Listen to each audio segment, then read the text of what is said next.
Today, as I mentioned in announcements, Bill and I got to talking after devotions on Thursday morning, and John 3:16, he had some interesting things to say, so I said, well, come to my church and say it. And they actually have a lot of restrictions and things in the program that they're in, but Curtis was good enough to drive him here today. We got it all approved by Joe, and I'm working on Bill to be attending here once he's out, so don't tell him or anything, but I'm working on him.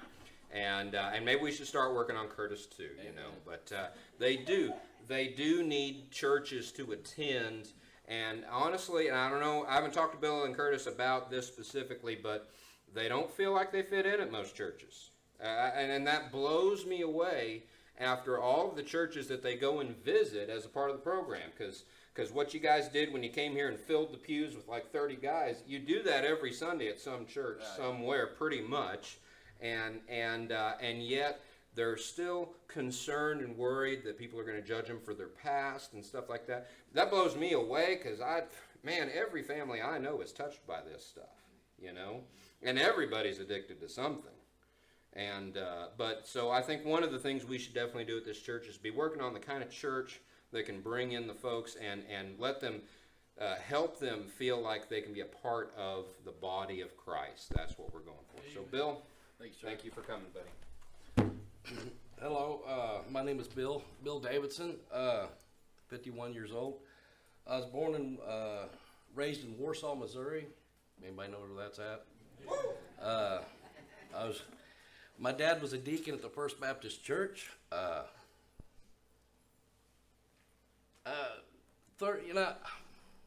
I do feel welcomed at this church. In fact, I'm going to kind of hold back a little bit. The first time I come to this church was a while back. In fact, it was kind of an accident. We even showed up through communication. There was a business meeting that day. Yep. But that was good for me, and I think I've talked to you about that. Go ahead. Because of all the time I've been involved in church growing up, I'd never been to a business meeting. It was good for me to kind of learn how the structure went. It was just, of all the guys, probably 20 some of us, it was good for me. So if that's how God works, so be it. But John 3:16, I was sharing it with Travis, and I don't even know how the subject come up, but John 3:16 is a scripture that growing up I personally mistranslated. I translated it as, for God so loved the world that he gave his only begotten son so Billy Davidson could go do what he wanted to. I lived in sin because of that. I was saved. I believed in Jesus Christ. Therefore, I'm good. Let's go do whatever. I mean, I know it's sin, but hey, he's got my back. It was later on in life, my dad, son, Satan believes in Jesus. Like, whoa. But anyways, now I'll go back. Growing up in church, my dad was a deacon. We went to church growing up 3 times a week at least. Revivals, a lot of revivals back then. We sat at the table. We prayed together. You got done eating. May I be excused? It was structured. My dad was strict. I won't say a lot of things I even told you Thursday. Well, gosh darn. If that come out of one of me or my sister's mouth, it was the belt. That's how structured we were. That was generic for taking God's name in vain. The meaning was there. We learned that as a child. Growing up, we were strict but well loved. Dad had a very good income. Probably better than most in the area. We weren't spoiled, had motorcycles and all that growing up, but Dad was a contractor. We worked for him. We paid for all that. All our fun we paid for. Our first cars come out of our employment through him. We didn't get paychecks per se, but that's what we got. I was blessed. Mom worked hard around the clock.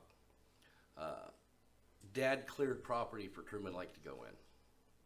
That's where he made his money at. Then stress got to him on, taxes, business. He quit that and went to work for Peabody Coal Mine in the Windsor, Calhoun area. Probably people my age or even older remember that. Something happened to the coal. It was too high sulfur content. They wanted to mine it up in the northeast part of the country. Big money took it. But anyways, Dad got a job working for Garney Construction in Colorado. Now, mind you, we were I want to say Christian, a good Christian family. We weren't without sin, but God is at. Sorry, thank you. Yeah, my wheelbase is a little short. They offered him a job in Colorado, paying well money per diem, and they had a private jet every 2 weeks to fly him home or us there. Mom and Dad talked about it. This is what they did. And looking back today, I can see that was the mistake. The leader had left the nest. Now and I never knew, Mom and Dad were not separated. They weren't fighting at this time. But for anybody on the outside looking in, and I'd heard it said, never thought of, no, Mom and Dad's not split up. But people saying, did you hear Bill and Sue, separated? But that's what it looked like from on the outside. But Dad was gone for 2 years. And it changed him, and it changed us as a family.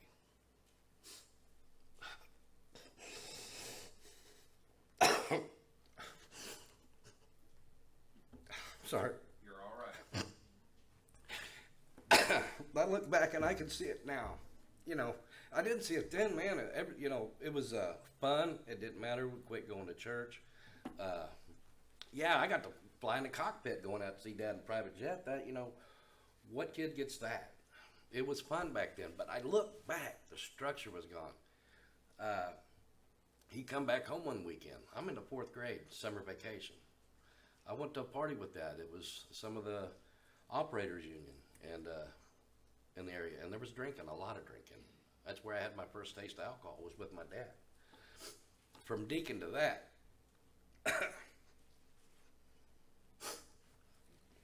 and I loved it. 4th grade. Now, every day wasn't like that, but this, to say that we didn't pray, if the family got together, we had a reunion in our house or whatever, yeah, we prayed and we proclaimed to be Christian. We weren't living or doing anything for Christ. Are you a Christian? Oh, yeah. Jesus, my Savior. We didn't lift a hand for him. And it all stemmed from the separation. The leader of the house, the leader of the house was gone for that 2 years. I grew up. My sisters grew up. We all grew away from Christ. But all through, 2 marriages, Mom and Dad when Dad come back home, we were deeply in debt.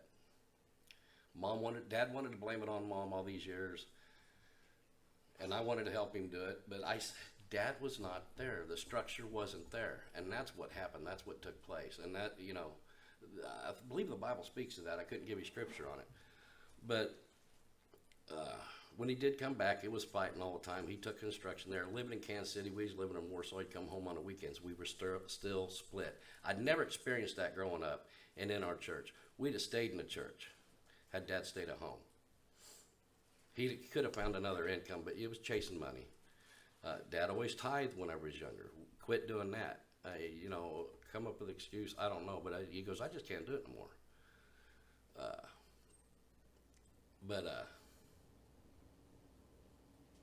Their 45th year of marriage, they got a divorce.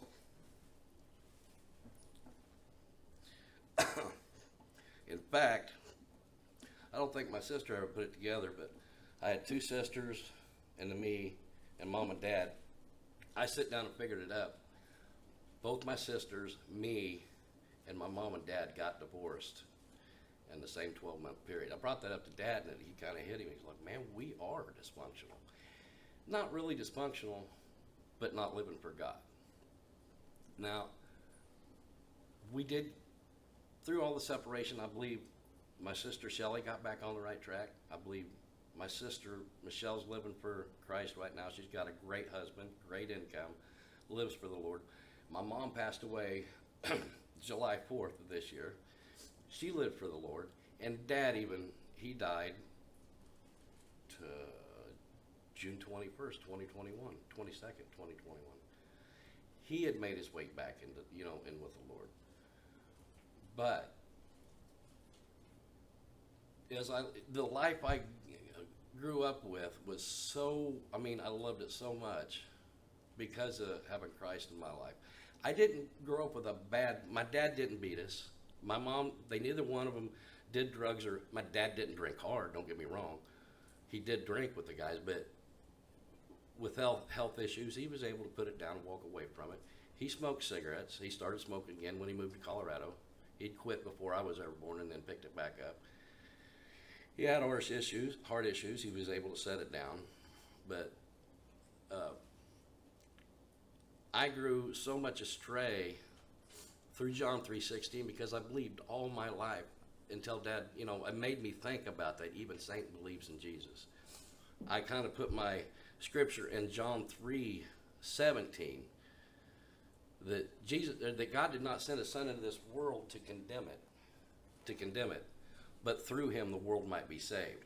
Okay, I believe in Jesus Christ, but now living through Him, I got a chance because I was living through Billy, what Billy wanted to do. Drinking was fun back then. It never caused me any trouble. I had a nickname, I was crazy. The girls liked it. Billy's liable to do anything. Dad was elected official in office too when I was younger. So through a lot of political power, I was spoiled. Get pulled over by, oh, you're Bill's son, sorry. Teachers at school, oh, you're Bill's son, sorry. I did what I wanted to. And it didn't do me any good growing up. But my struggles through being in and out of jails and stuff, when I come to standing in the gap, I was living on the streets in Warrensburg, out in the woods, flying a sign at McDonald's to get enough money for my next drink. I was the one you would see at 6 o'clock in the morning waiting for the liquor store to open up to fix myself, get my fix. But I got turned on to Joe Hubbard, and because I knew I'm in legal trouble now, but the Lord seen me through that. I go to court the 7th of next month, and by rekindling God in my life and living through Him, I got to be careful and say this without boasting, but I want to boast about my God. I should be doing 10 years, 80%, and I ain't going to see a day in jail. Amen. But that's God, because what Billy did was 10 years in jail, 80%. God's brought me through that. But Joe's worked with me. In fact, I got myself twice and walked out of that program. The last time, 4 days, and people were upset Joe let me back in there, but I stayed in contact with Joe every minute. Every second I was gone, he could have come pick me up. But I had to. Nobody comes into the program that's got alcohol or drugs in their system, and that's what I had to do to get myself to clean out. That's the only reason why he didn't let me out. Fair is fair, whether it don't matter who it is. You're gonna, and I understand it. Why should I be allowed to come in there and trip somebody else up when they're working hard? And it's that easy. But I think I mentioned it, standing in the gap. It showed me back into some structured living. Something I knew I just wouldn't do. God first. How to forgive my brothers. How to forgive my family. How to love. How to study. How to manage my money. How to keep a job. Kept a job for almost a year now. And moving on. I'll be graduating here shortly, real quick like. But I've seen, and this ain't me, but what I've seen in the program, I think I mentioned it, I've seen 3 guys now. We've got a house and an apartment. They've all been graduates that have gained custody of their children through God and through our program. Amen. Not that, and that's nothing to say bad about the moms. This is the guys come in as broken as me, unbathed, just dirty with sin, that God has worked through them and granted them. I know there's a women's program, and I know the same thing there. We are not close to the women for one reason and one reason only. We're not co-ed. I'm here for me to work on myself through Christ, and a relationship would hinder that, trust me. I've allowed that throughout my life. I'm 51 years old. Take me, God, I'm yours. So with that, I want to end with that. And I feel like I should have shared more, but... You're out of time now. Oh, okay, cool beans. God bless you, and I do like this church. Well, we're glad, Bill. They're just mad no one gets to tell me that I'm out of time. So, amen. Says the one woman who can tell me I'm out of time. So, and Mom's here too. Okay. Good morning, everyone. So glad to see you here today. Wasn't that a blessing? We're going to talk today, and we've had this whole Christian pop culture now ever since the Jesus movement in the 60s and 70s. Some bands started playing some updated worship music, and it was kind of the start of all this Christian, contemporary Christian music, and we started, preachers with video started getting big platforms to talk, and we've kind of had this Christian pop culture for around, and one of the things that you will see over and over and over again is a verse called John 3:16. And you used to tune in to big baseball games, and there'd be the guy who paid, I don't know how much money he had to pay to get the seat behind home plate where he knew the camera would be and hold up that sign, John 3:16. And of course, back then, enough people had at least been to church that was probably the one verse that they knew, John 3:16. Why don't you say it with me? For God so loved the world, he gave his only begotten Son, that whosoever believes in him will not perish, but have everlasting life. But we live in a little bit of a different world today. I remember one of my favorite evangelists from here in the state of Missouri talking about how, he grew up far from God. Not like Bill, who was a deacon's kid, but far from God. And now that he's gotten saved and he's in ministry, he was working with a teenage girl like, how many disciples were there? And she said, I don't know, 15?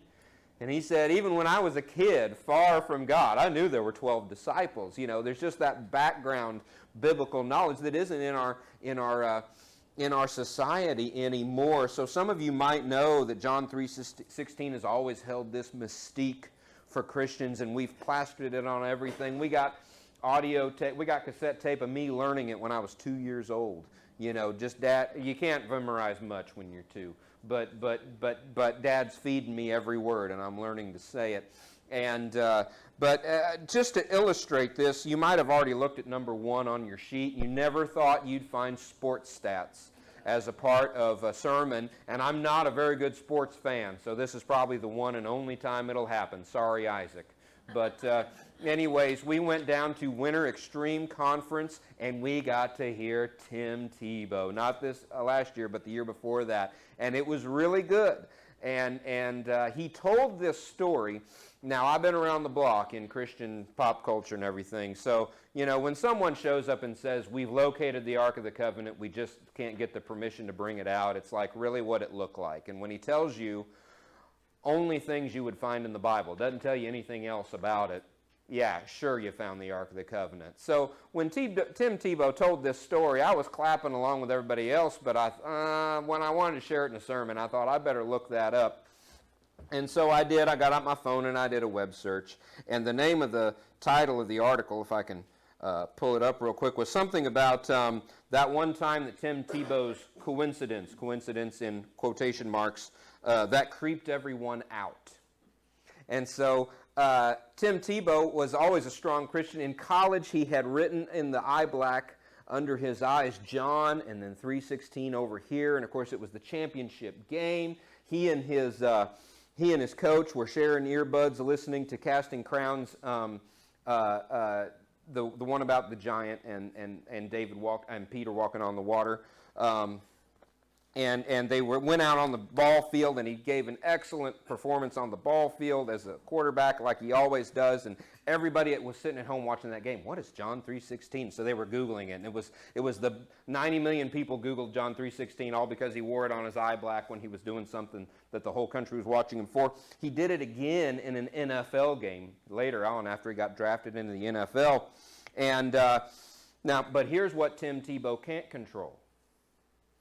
Number 1, in a 2012 game against the Steelers, Tim Tebow threw for, here's your blank, 316 passing yards.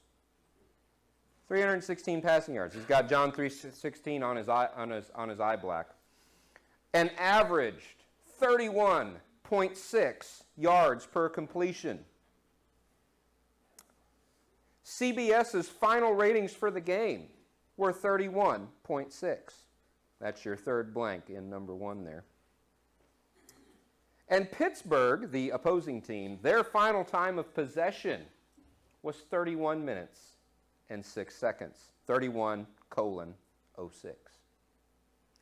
Now, of course, and the manager, like someone involved in the football game came running up to Tim Tebow, and he says, "How did you do that?" Or, "Do you have any idea what's happened?" And of course, you have the little bar at the bottom of the screen as you're watching the screen that has several stats on there. And here they said 316, 316, 3106, 31, and everybody's going, "What is this John 3:16 thing?" And like I said, I found a secular source for the story. It really happened that way. And there's no way Tim Tebow can control all of those things. So it's not a fraud.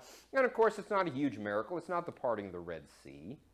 It's not, it's not feeding 5,000 loaves with one Long John Silver's lunch of 2 fish and 5 hush puppies or whatever. It's not. It's nothing like that, but I mean, it is like it, though. I mean, how else could it happen? It had to be God. And as we begin to serve God as a church, and we're going to ask God to do things that we can't do, and I believe we're going to see God do things that we know couldn't have been us, and couldn't have been just coincidence, and couldn't have been just luck. But I thought that was probably the best story I've ever run into about John 3:16. Oddly enough, several other books of the Bible have very good verses in 3:16. 2 Timothy 3:16 about how the Word of God is useful for reproof and correction, and I think 1 John 3:16 is a really quotable one as well. But before I run out of time, we're going to talk about probably, at least in America, in the Western culture, the most quoted verses of all time. Now, the story behind John chapter 3 is that a teacher, and we started watching the TV series The Chosen in youth Sunday school, and we only get through half an episode, so we'll still have time to talk about it. But it's interesting. Nicodemus is a small character in the New Testament, but he's a big character in the TV show, and he's the teacher of teachers. And I thought, where'd they get that? But in here, Jesus calls him the teacher of Israel. Okay, maybe Nicodemus was pretty prominent. But Nicodemus is a prominent Pharisee, a prominent member of the Sanhedrin, the highest court in the land of Israel. And he answers all these questions about the law and about living for God and religious questions. And ultimately, the Sanhedrin are the ones behind putting Jesus to death, which legally they didn't have the power to do. The Roman Empire said, no, you can't put people to death, but they harassed the Roman authorities until the Roman authorities said, sure, whatever, just kill him. And but Nicodemus is a bigwig in the Sanhedrin, but because of Jesus' miracles, Nicodemus wants to say, we know you are from God. You wouldn't be able to do these powerful miracles if you weren't. Our God is a God of miracles. Now, we don't have healing services at this church, but we do pray for the sick. And we're also going to get more ministry-minded. I preached on prayer last week. Prayer's about God, not necessarily about us. And we don't ask God for all the things we want, although God is often happy to give us the things that we want. But God gives us what we need first and foremost. And so we ask God for our daily bread. And we also need to ask God for our forgiveness, but not just our forgiveness. That we would be forgiving towards those who have offended us. And I think many times we don't realize that's a problem that we need solved just as much as our own forgiveness and just as much as our daily bread. But Nicodemus comes to him, and Jesus gives the line, and I kind of wanted to just introduce the passage. We're not going to read this passage, but I'm realizing now I want to preach a whole sermon on you must be born again. But we'll save that for some time when I go through the book of John. But this is the introduction of what we're talking about today. Nicodemus says, how can I be born? How can I enter into my mother's womb again when I am an old man? Think for a moment, what would you do differently if you could live your life over? Some of you are either pridefully proud of whatever you've accomplished in your life, or you're just kind of maybe just resigned to the fact that, hey, I made mistakes, but it made me who I am today. Or maybe some of you are like me, and you do a lot of things very, very differently. But of course, that's more of a time travel thing, not necessarily a born-again thing.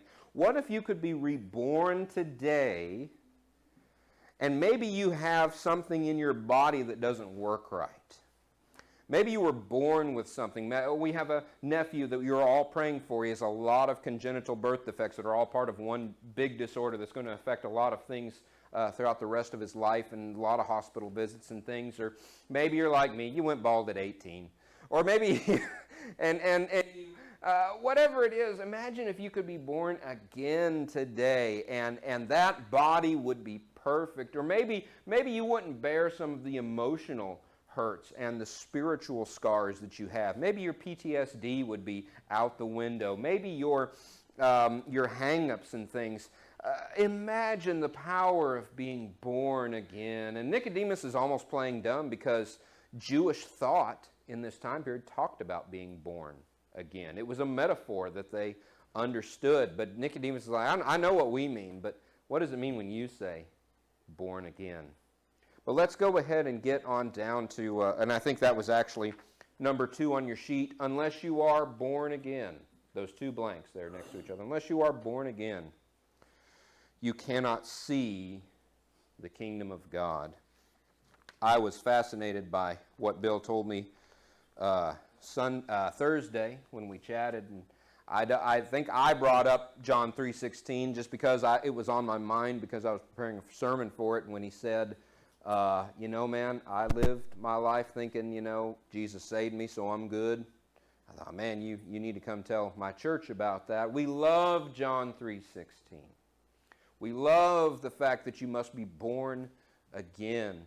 But sometimes we talk about it and preach it in such a way like it's no big deal. And I want you to understand, it is no big deal, and it is easy to do because God does all the work for you. I can't cause myself to be born again any more than I caused myself to be born the first time. Amen? That had nothing to do with me. And for my parents, it's even a mystery that God does that is too wonderful. The Psalms talk about being knit together in our mother's womb, and we have many scientific explanations for it, but it's still amazing. It's still an amazing process that a human being with an eternal soul can be put together and constructed, and all of these things. And of course, in John 3:16, we're going to read, if you believe in the only begotten Son of God.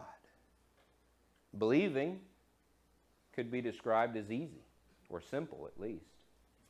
But it changes everything.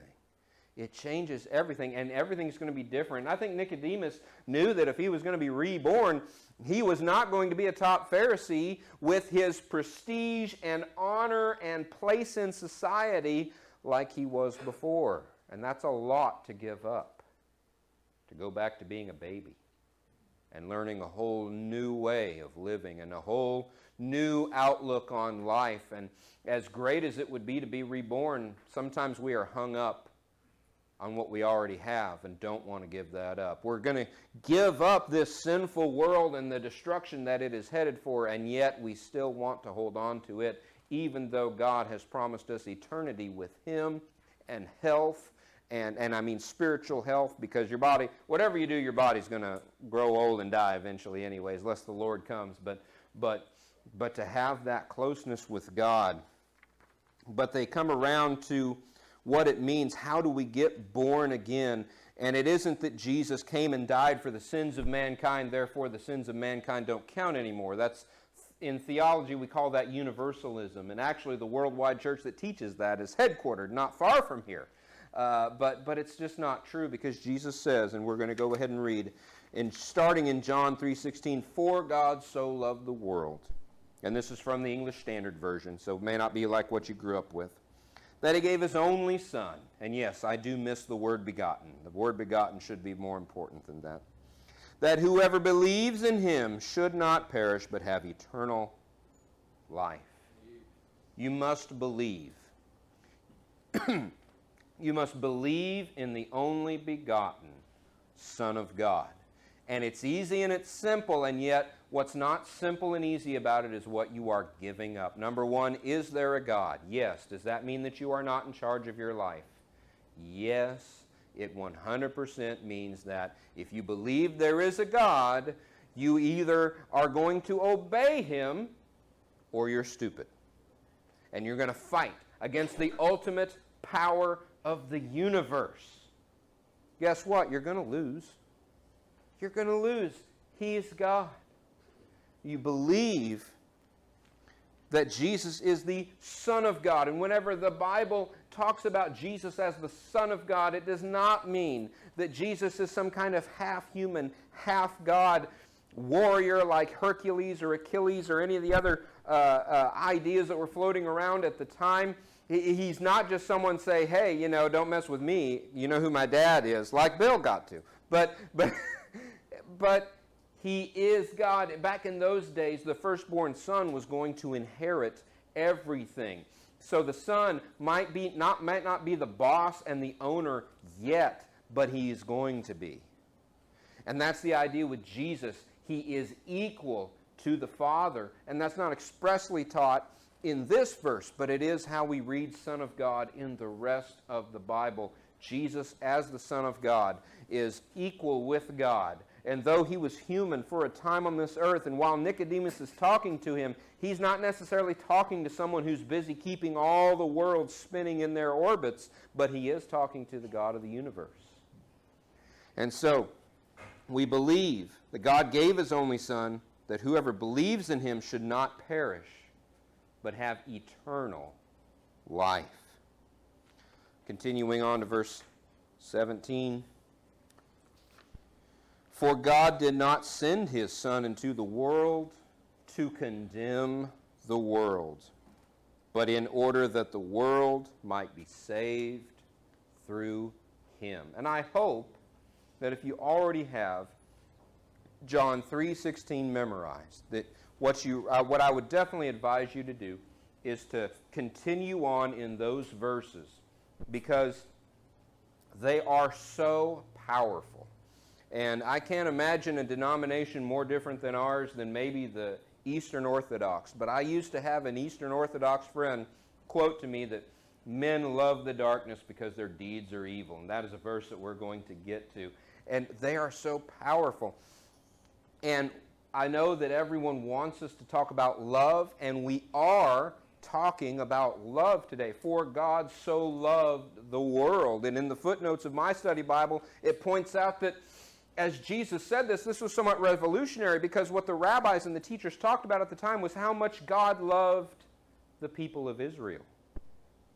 And yet right here, John, as he records what Jesus said, he's pointing out that Jesus says, for God so loved the world, all the people in the world, that he gave his only begotten Son, that whosoever would believe in him would not be, shall not perish, but have everlasting life. Jesus did not come to condemn the world. Jesus did not come to condemn the world. Now, does that mean that there's no condemnation? No, we're gonna get to that point. And I want to make a point about love, and when we talk about God and love, because the rest of the world wants to control the conversation, because this world is under subjection to the devil.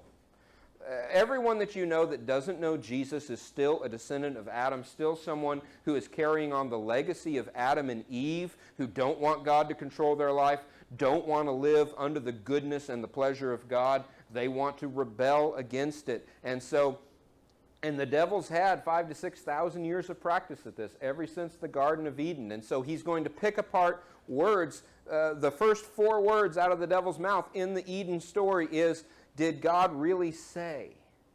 Did God really say that you cannot eat from any of the trees in the garden? And so he's questioning what God has said. And so sometimes when we talk about love in our modern thing. We want to say that Jesus never said anything bad about anyone. No one is condemned to go to hell. God wouldn't do that because he is a God of love. I got news for you. I love my wife very much, and if you do anything to harm my wife, we are going to have an issue. Amen?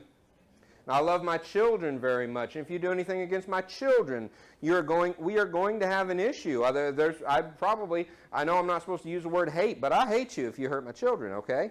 And that's the thing, is whenever you love something that is good, you hate the things that are evil. So many times we try to explain, God is a God of love and mercy, but he's also a God of justice. And I think that was a good way to describe it. Don't get me wrong, but I fear that people are saying, so if we could just teach God to get rid of that whole justice thing, we wouldn't have to worry about it. God would go back to being all loving and kind. He's like Santa Claus. We can sit on his lap and tell him all the things that we want in life, and it's his job to just give it to us because my life is all about me anyways. And the fact of the matter is, God is love. That means he hates everything that corrupts what he loves. And God hates sin. God hates sin. And God has prepared in verse 16, it's called perishing. The way to avoid perishing is to believe on the Son of God. To believe on the Son of God. And yes, as you read verse 17, Jesus did not come to condemn the world. And there is certainly a point where we need to turn to the world and say, we do not condemn you, especially since Jesus could have condemned us because he's perfect. But as I turn to my fellow man, and as Bill tells me about his struggles with addiction and how he went all over town and got away, he's the opposite of what I had because I was a preacher's kid. I got away with nothing. Everyone told me, I'm just picking on you, buddy. He got away with everything because of who his dad was, and I got away with nothing because of who my dad was. And although I did, don't worry, Mom, I got away with a few things. But I should have been a spy. I'm sneaky enough. But anyways, God made me a preacher. But I'm no better. Given the same circumstances, I'd have probably done worse. I tried to shock you either last week or the week before. Think about this. God doesn't only gives you what you can handle. And God gave me a home that taught me about Jesus, probably because it would have been really bad if I'd have had anything else. I wouldn't have handled it. I'd have never come to Jesus if I wasn't raised in it and threatened with it and all those things, just God really getting a hold of me going, you got to believe. The world does not need somebody as evil as you. Think about that, all my fellow raised in a Christian family folks. Perhaps someone not raised in the family, God said, they'll be okay. We'll bring them around eventually. But that Travis, we better make him a preacher's kid or he will be in trouble.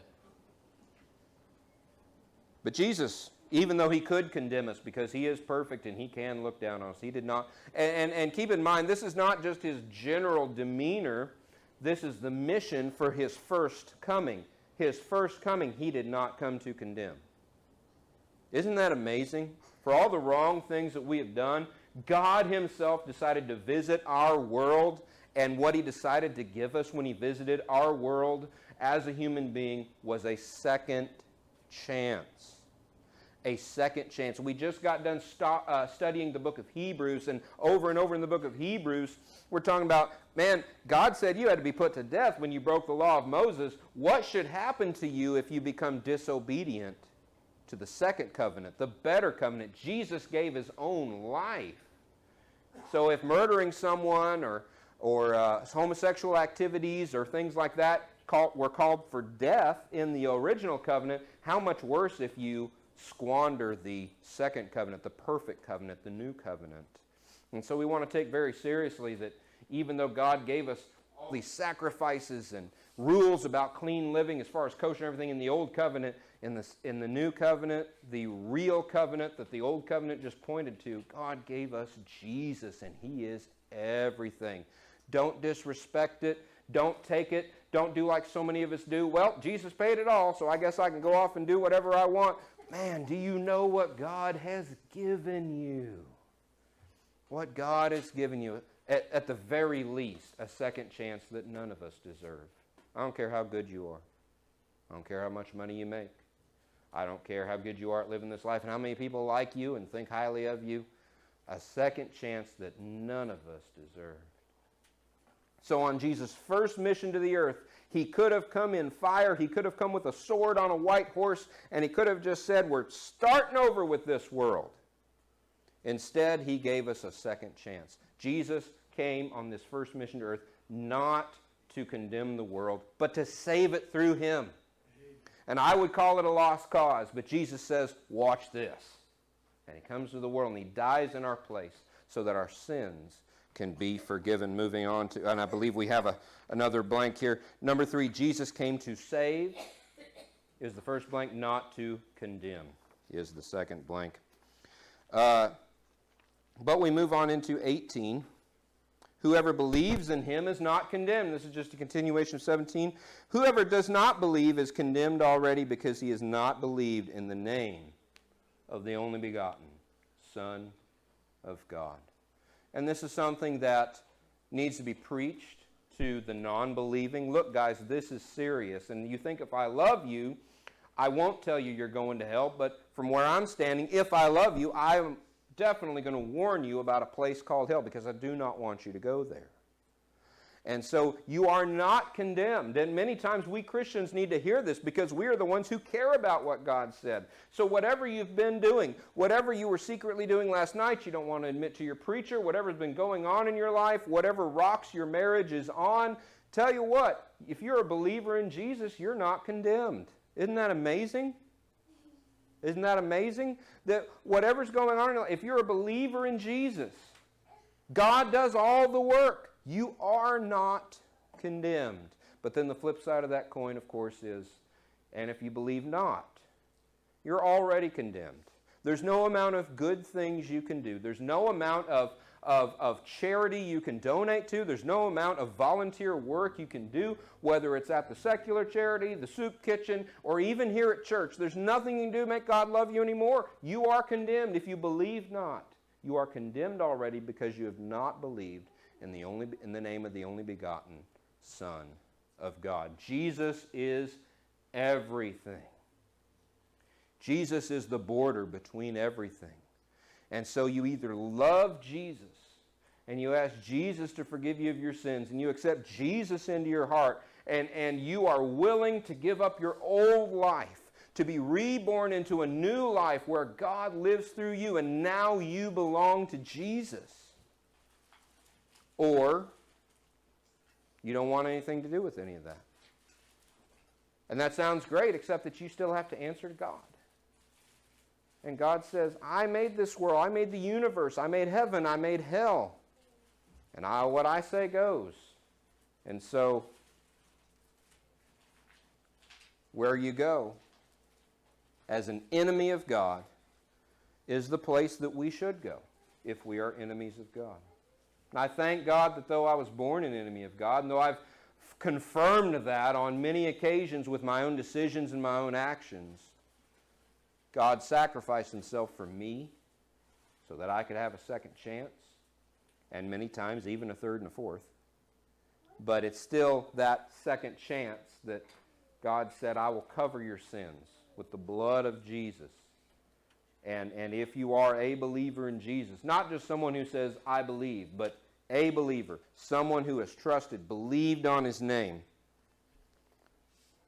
then there's no condemnation for me.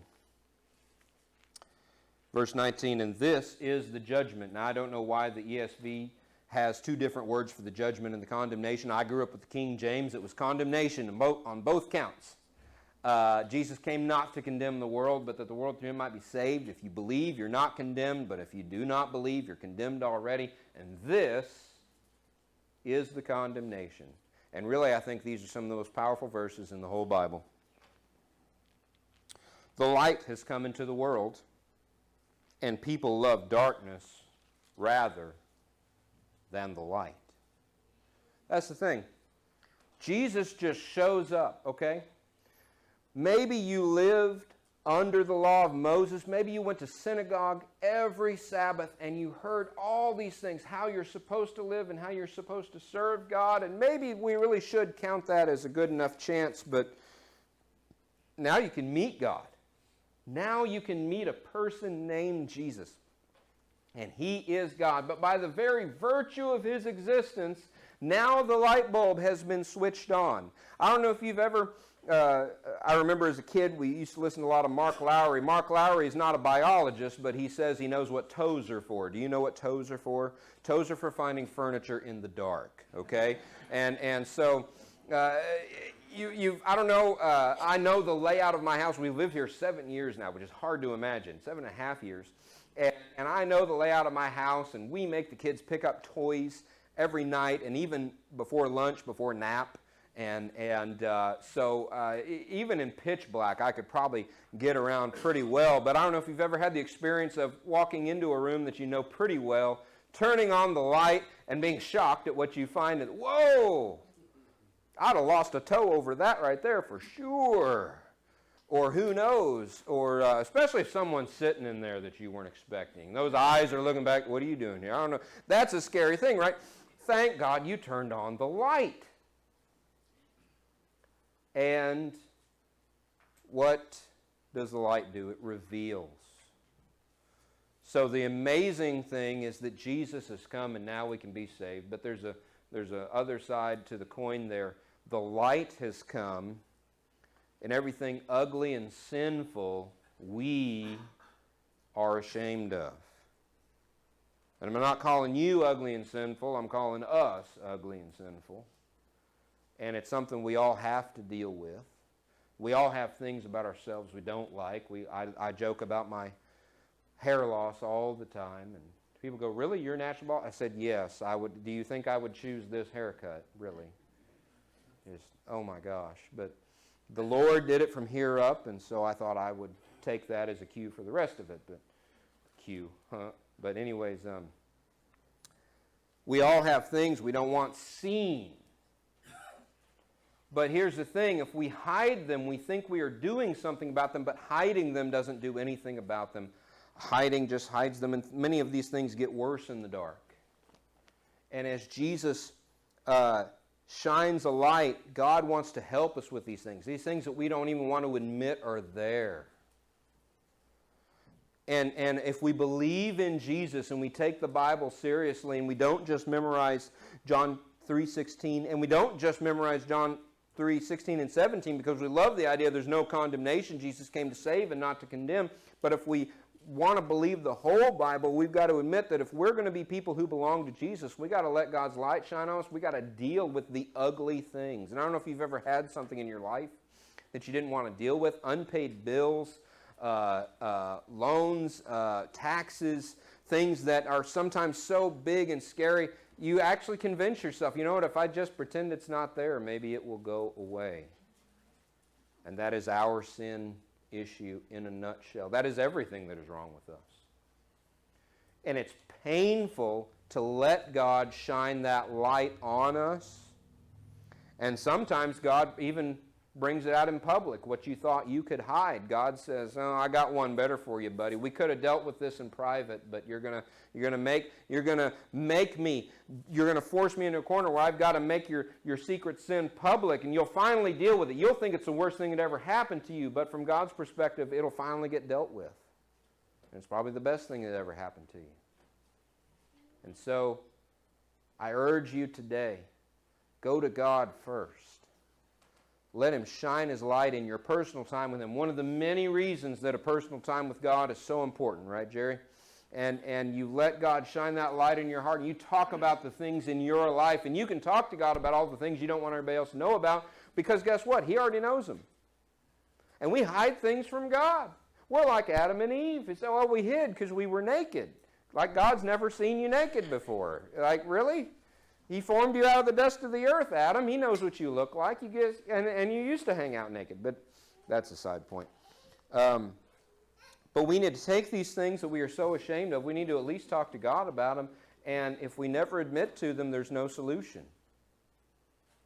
And we want to help you get to a point where there's a solution.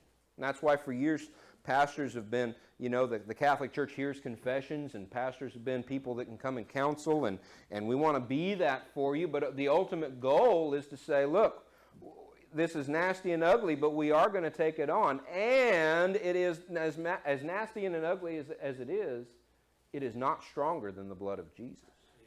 And you can be forgiven. And anyone in the church who's looking down on you needs to have a talk with their pastor about how they're no better. And they don't need to be looking down on you either. And the only thing that you really ought to ultimately be ashamed of is when you don't want to seek the kingdom of God. And you want to be rebellious against God himself, even though you have tasted of the salvation that God provides. So we're talking today about humility, that we are all sinners, but also doing the hard work of dragging these things out, at least into the light of your personal conversations with God, and saying, God, I don't even like talking about it, even to you who already knows all this, but I have this, and I need you, God, to take over this part of my life.